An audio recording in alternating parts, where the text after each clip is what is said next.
ಎಂಬ ಬಯಕೆಯಿಂದ ನಾರದರು ಸಮಸ್ತ ಲೋಕಗಳನ್ನು ಸುತ್ತಾ ಭೂಲೋಕಕ್ಕೆ ಬಂದರು.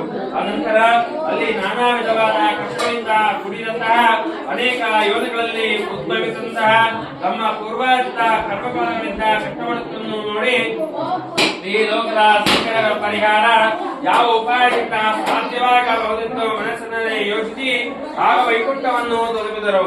ಅಲ್ಲಿ ಸುತ್ತ ಉಳ್ಳವನಾಗಿಯೂ 4 ತೋಳಿರುವ ಶಂಖ ಗದ ಪದ್ಮ ವನಮಾಲೆಗಳಿಂದ ಭೂಷಲ್ಪಟ್ಟಿರುವ ಕಮಲಾವತಿಯನ್ನು ಕಂಡು ಅದೇ ಅನಂತವಾದ ಪರಾಕ್ರಮವುಳ್ಳಂತಹ ಮನಸ್ಸಿಗೆ ಅಗೋಚರವಾದಂತಹ ಆಕಾರವುಳ್ಳಂತಹ ಆದಿಯು ಮಧ್ಯೆಯು ಕೊನೆಯೂ ಇಲ್ಲದಂತಹ ಮನಸ್ವರೂಪನಾದ ಸಕಲ ಭೂತಗಳು ಮೊದಲನೆಯಾದಂತಹ ಭಕ್ತರ ಸಂಕಟವನ್ನು ಹೋಗಲಾಡ್ಯ ಸ್ವಾಮಿ ನಿನಗೆ ನಮಸ್ಕಾರವೆನ್ನಲು ಆಗ ಶ್ರೀಮನ್ನಾರನು ಶ್ರೀ ನಾರದ ಮಹರ್ಷಿ ನೀನು ಏತಕ್ಕೋಸ್ಕರ ಬಂದಂತೆಯಾದೆ ಅದನ್ನು ಹೇಳಿದೆಯಾದರೆ ನನಗೆ ತಕ್ಕ ಸಮಾಧಾನ ಹೇಳುವನು ಎನ್ನಲು ಆಗ ನಾರದರು ಎಲೆ ಭಕ್ತರ ಸಂಗನಿ ಭೂಲೋಕದಲ್ಲಿ ಹುಟ್ಟಿದಂತಹ ಸಕಲ ಮಾನವರು ತಮ್ಮ ತಮ್ಮ ಪಾಪ ಕರ್ಮಗಳಿಂದ ಧರಿಸಲ್ಪಡುತ್ತಿರುವರು.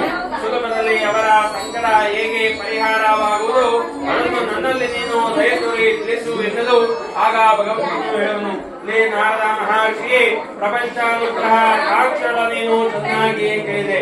ಯಾವ ಕರ್ಮ ಮಾಡಿದರೆ ಮನುಷ್ಯನು ಅಜ್ಞಾನದಿಂದ ಬಿಡಲ್ಪಟ್ಟು ವಿಮುಕ್ತನಾಗುವನು ಆ ರಹಸ್ಯವನ್ನು ಹೇಳುವನು ಕೇಳು.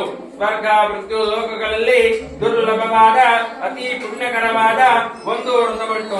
ಇದೇ ಮಗವೇ ನನಗೆ ನಿನ್ನಲ್ಲಿರುವ ವಾತ್ಸಲ್ಯದಿಂದ ಈಗ ಅದನ್ನು ತಿಳಿಸುವನು. ವಿದ್ಯುಕ್ತವಾಗಿ ಸ್ವಲ್ಪವೂ ಲೋಪವಿಲ್ಲದಂತೆ ಸತ್ಯನಾರಾಯಣ ಸ್ವಾಮಿಯ ವ್ರತವನ್ನು ಮಾಡಿದಲ್ಲಿ ಯಹಲೋಕದಲ್ಲಿ ಸಮಸ್ತ ಸುಖವನ್ನು ಅನುಭವಿಸಿ ಪರಲೋಕದಲ್ಲಿ ಮುಕ್ತಿಯನ್ನು ಹೊಂದುವರು ಎಂಬುದಾಗಿ ಹೇಳಿದ ಭಗವಂತನ ವಾಕ್ಯವನ್ನು ಆಲಿಸಿ ನಾರದ ಮಹರ್ಷಿಯು ಎಲೆ ಜಗದೊಡನೆಯೇ ಈ ಸತ್ಯನಾರಾಯಣ ಸ್ವಾಮಿಯ ಪೂಜೆಯನ್ನು ಮಾಡಲು ಫಲವೇನು ಮತ್ತು ಇದರ ವಿಧಾನವೇನು?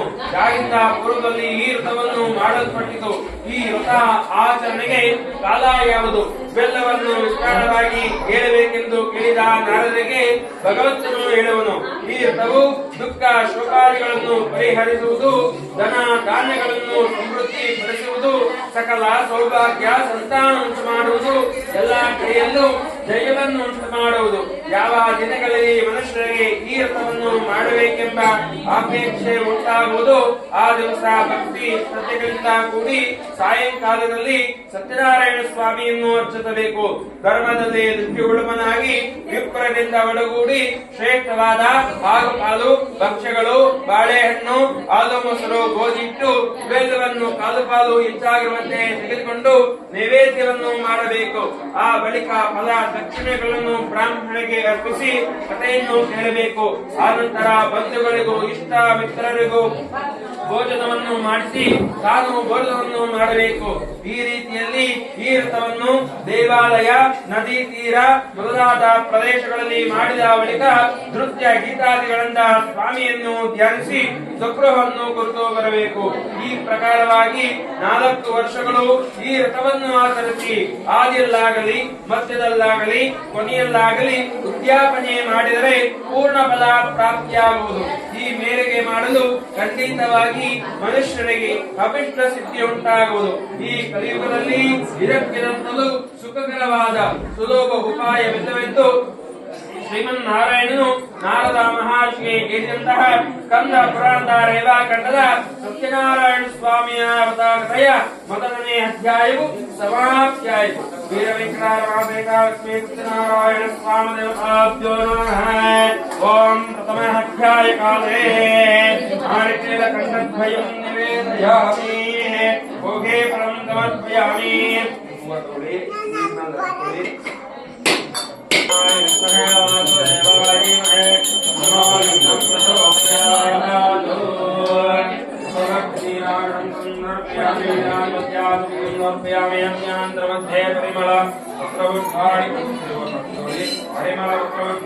ಸಮರ್ಪಯಾಮಿ ರಕ್ಷಾಂಧಾರಯಾಮಿ ನಮಸ್ಕರೋಮಿ ಇಂದ್ರಸ್ತೋಮೇನ ಪಂಚದಶೇನ ಮಧ್ಯಮಿಕಂ ಆಸೇನ ಸಕರೇಣ ರಕ್ಷಾ. ಎರಡನೇ ಅಧ್ಯಾಯವು ಸೂತ ಮಹಾಮುನಿಗಳು ಮುಂದುವರಿಸಿ ಮತ್ತೆ ಹೇಳುತ್ತಾರೆ. ಇದೇ ವಿಷ್ಣುವೇ ಕುರಿತು ನಾರದ ಮಹರ್ಷಿ ಪೂರ್ವದಲ್ಲಿ ನೀನು ಕೇಳಿದಂತೆ ಈ ಸತ್ಯನಾರಾಯಣ ಸ್ವಾಮಿಯ ಪೂಜೆಯು ಯಾರಿಂದ ಆಚರಿಸಲ್ಪಟ್ಟಿತು. ಆ ಸಮಸ್ತವಾದ ವಿಷಯವನ್ನು ಕುರಿತು ಪುರಾತನವಾದ ಇತಿಹಾಸವನ್ನು ಹೇಳುವನು. ಕಾಶಿ ನಗರದಲ್ಲಿ ಅತ್ಯಂತ ದರಿದ್ರನಾದ ಒಬ್ಬ ಬ್ರಾಹ್ಮಣನು ಇದ್ದನು. ಆತನು ಪ್ರತಿ ದಿವಸವೂ ಹಸಿವು ಬಾಯಾರಿಕೆಗಳಿಂದ ಬಾಧಿತನಾಗಿ ಎಲ್ಲೆಲ್ಲಿಯೂ ಸುತ್ತುತ್ತಲಿದ್ದನು.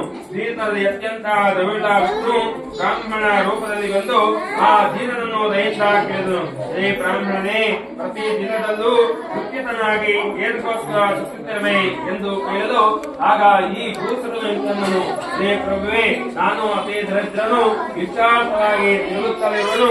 ನನಗೇನಾದರೂ ಈ ದರಿದ್ರ ಹರಣೋಪಾಯವಿದ್ದರೆ ಕೃಪೆಯಿಂದ ಕೇಳು ಎನ್ನಲು, ಆಗ ವೃದ್ಧ ಬ್ರಾಹ್ಮಣನು ಹೇಳುವನು, ಹೇ ಬ್ರಾಹ್ಮಣನೇ, ಸತ್ಯನಾರಾಯಣೆಂದು ಕರೆಯಲ್ಪಡುವ ವಿಷ್ಣು ಕೋರಿದ ಇಷ್ಟಾರ್ಥಗಳನ್ನು ಕೊಡುವನು. ನೀನು ಆ ವ್ರತವನ್ನು ಮಾಡಿ ಸತ್ಯನಾರಾಯಣ ಸ್ವಾಮಿಯನ್ನು ಪೂಜಿಸು. ಯಾವ ವ್ರತವನ್ನು ಮಾಡಿ ಮಾನವನು ಸರ್ವ ದುಃಖಗಳಿಂದಲೂ ಮುಕ್ತನಾಗುವನು. ಅಂತಹ ಉತ್ತಮವಾದ ಅರ್ಥವನ್ನು ತತ್ವಿಧಾನವನ್ನು ಬ್ರಾಹ್ಮಣನಿಗೆ ಹೇಳಿ ಮೃತ ಬ್ರಾಹ್ಮಣ ವೃತ್ತಿಯಾದ ಸತ್ಯನಾರಾಯಣ ಸ್ವಾಮಿಯು ಅಂತಹನಾದನು.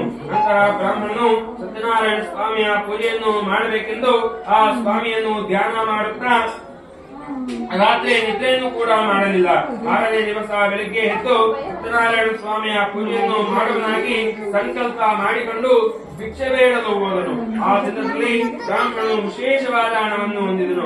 ಆ ಹಣದಿಂದ ಬಂಧುಗಳೊಂದಿಗೆ ಸತ್ಯನಾರಾಯಣ ಸ್ವಾಮಿಯ ಪೂಜೆಯನ್ನು ಆಚರಿಸಿದನು. ಆ ದರಿದ್ರ ಬ್ರಾಹ್ಮಣನು ವ್ರತ ಪ್ರಭಾವದಿಂದ ಸಮಸ್ತ ಸಂಪತ್ತುಗಳನ್ನಾಗಿ ದುಃಖರಹಿತನಾಗಿ ಅಲ್ಲಿಂದ ಪ್ರತಿ ತಿಂಗಳು ವ್ರತವನ್ನು ತಪ್ಪದೆ ಶ್ರದ್ಧೆ ಭಕ್ತಿಯಿಂದ ಮಾಡುತ್ತಿದ್ದನು. ಈ ಪ್ರಕಾರವಾಗಿ ಬ್ರಾಹ್ಮಣೋತ್ತಮನು ಸತ್ಯನಾರಾಯಣ ಸ್ವಾಮಿಯ ಪೂಜೆಯನ್ನು ಮಾಡುವನಾಗಿ ಸಕಲ ವಿಧವಾದ ಪಾಪಗಳಿಂದ ಬಿಡಲ್ಪಟ್ಟು ಇತರರಿಂದ ಹೊಂದಲು ಅಸಾಧ್ಯವಾದ ಮುಕ್ತಿಯನ್ನು ಹೊಂದಿದನು.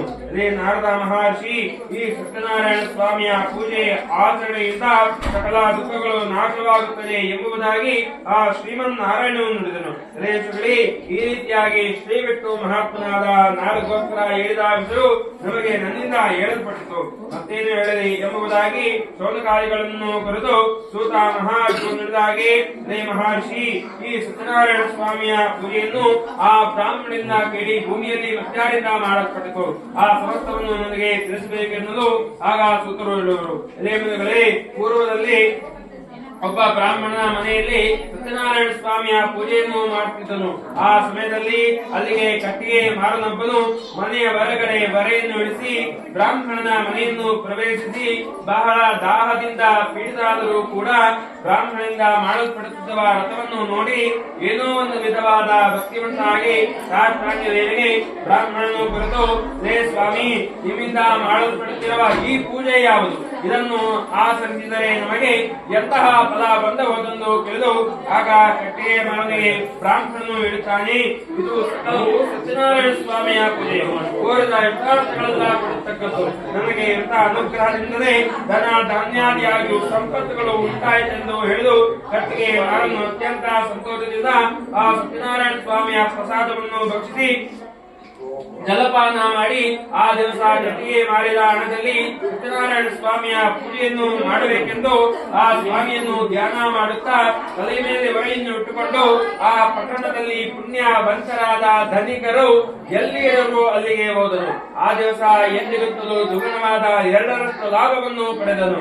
ಆ ಹಣದಿಂದ ಚೆನ್ನಾಗಿ ಪಕ್ವವಾಗಿರುವ ಬಾಳೆಹಣ್ಣು, ಹಾಲು, ಮೊಸರು, ಗೋಧಿ ಇವೆಲ್ಲವನ್ನು ಕಾಲು ಕಾಲು ಹೆಚ್ಚಾಗುವಂತೆ ತೆಗೆದುಕೊಂಡು ತನ್ನ ಮನೆಯನ್ನು ಸೇರಿ ಬಂಧುಗಳೆಲ್ಲರನ್ನು ಕರೆಸಿ ಶಾಸ್ತ್ರೋಕ್ತವಾಗಿ ಸತ್ಯನಾರಾಯಣ ಸ್ವಾಮಿಯನ್ನು ಪೂಜಿಸಿ ಈ ಪೃಥ್ವಿಲೋಕಗಳಲ್ಲಿ ಸಕಲ ಸುಖವನ್ನು ಅನುಭವಿಸಿ ಅನಂತರ ಪೃಥ್ವಿಲೋಕವನ್ನು ಹೊಂದಿದನು ಎಂಬುದಕ್ಕೆ ಸ್ಕಂದ ಪುರಾಣದ ಕಂಡದ 2ನೇ ಅಧ್ಯಾಯವು ಸಮಾಪ್ತಿಯಾಯಿತು. ಓಂ ರಮಾ ಶ್ರೀಕಾಮೇ ರಮೇಶ್ವರ ಲಕ್ಷ್ಮೀ ಸತ್ಯನಾರಾಯಣ ಸ್ವಾಮಿ ದೇವತ ಪ್ರೇತ್ಯರ್ಥೆ ಕಂಡದ್ವಯಂ ನಿವೇದ್ಯಾಮೇ ಕದೇವಂ ನಿವೇದ್ಯಾಮೇ ಗೋಗೇವಂ ಸಮರ್ಪಯಾಮಿ ಹಿರಣ್ಯಗರ್ಭಾಯ ಗುಣಃ ಸುವರ್ಣ ಮಂತ್ರ ಪುಷ್ಪ ದಕ್ಷಿಣಾಯಂ ಸಮರ್ಪಯಾಮಿ ಸರ್ವೋಪಚಾರ ಪೂಜಾಂ ಸಮರ್ಪಯಾಮಿ.